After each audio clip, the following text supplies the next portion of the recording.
Hey folks, Brian here.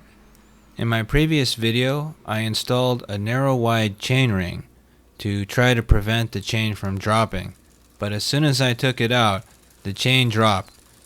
And over the course of the last month or so, I've been trying to bike every day, and it seems to drop every week.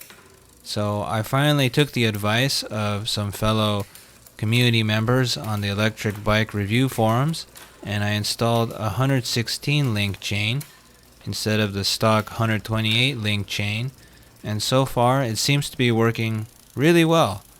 The chain seems very taut, very solid, and so far the chain hasn't dropped at all.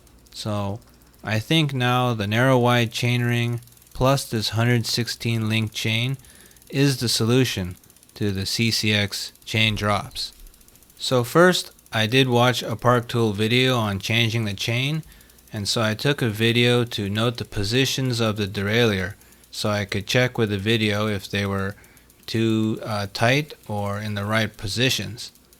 I also noticed that my chain was really nasty, and I think it's because as soon as I used the degreaser, I didn't let it dry, and I immediately put the lubricant on the chain afterwards, and so it just attracted all the dirt and it got really nasty. So my initial idea was to use the Park chain tool. I got the cheaper portable version, and I was gonna take off 6 links from the chain by disconnecting it in 2 places. And the chain that comes with the Juiced Bikes CCX is not a master link type, I believe, and so you have to push out the rivets, and if the rivets pop out, then it's really tough to get them back in. And I tried twice to keep the rivets in, but I didn't have the finesse or experience to do it, so I popped out the rivets completely.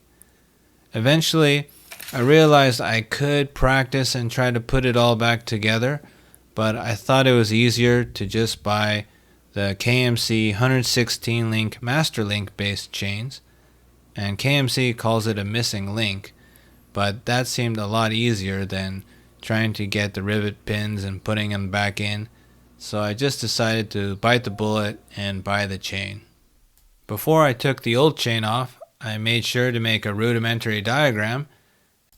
Using the diagram I made, it was pretty easy to thread the new chain through the derailleur first.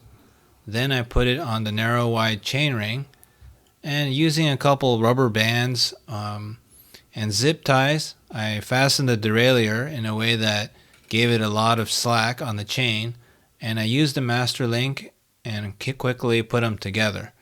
I didn't really need another tool to get the master link to lock in place. After putting the new chain on, I decided to clean it using all my Park Tool cleaning tools, and most importantly, I let it dry. For 3 days straight, I left the bike sitting on a stand unintentionally, but that turned out to be really smart, because later, when I finally added the lube, I think it's not going to attract as much dirt and grime by making the whole thing a sludge fest.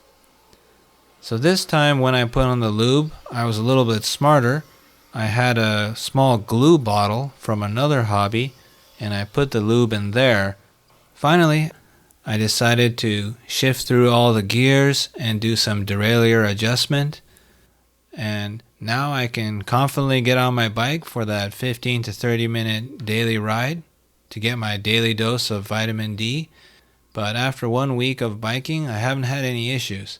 The bike feels a lot more solid overall. Even braking seems more solid, even though I don't think that makes any sense. But overall, I feel confident going over the bumps, and everything seems more tight. Now I think maybe the chain might wear out faster because it has fewer links, and so there's more tension pulling apart the chain. But still, I think it's worth it. It's not worth getting your hands greasy every week. And thanks for watching. See you later. Bye.